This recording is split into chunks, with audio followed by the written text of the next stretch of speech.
High, আমি পল্লবী। আগের ভিডিওতে বলেছিলাম যে কোনো প্ল্যান না থাকা সত্ত্বেও আমি ঘুরতে গেলাম। সেখানে মজার কথা হলো যে আমি বেশিক্ষণ শাড়িটি পরে ঘুরতে পারিনি। প্রথমেই মা বলেছিল আমাকে শাড়ি পরতে হবে না, তুই শাড়ি সামলাতে পারবি না। তারপরেও আমি পরে গিয়েছিলাম। এই যে বড়দের কথা না শুনলে যা হয়, আবার বাড়ি এসে আমাকে ড্রেস পাল্টাতে হলো। তারপর চলে এলাম পুজো মণ্ডপে মায়ের দর্শন করতে।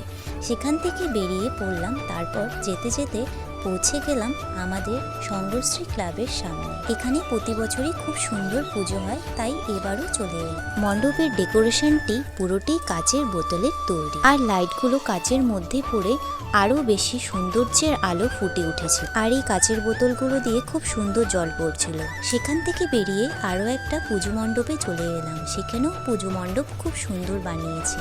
তারপরে মায়ের দর্শন নিয়ে আমরা সোজা চলে গেলাম প্রোগ্রামে। আমাদের কালী পুজোর প্রোগ্রাম মানেই জলপাইগুড়ির যুব ঐক্য। সো বন্ধুরা, ভিডিওটি যদি তোমাদের ভালো লেগে থাকে লাইক, কমেন্ট, সাবস্ক্রাইব করে দেবেন। টাটা।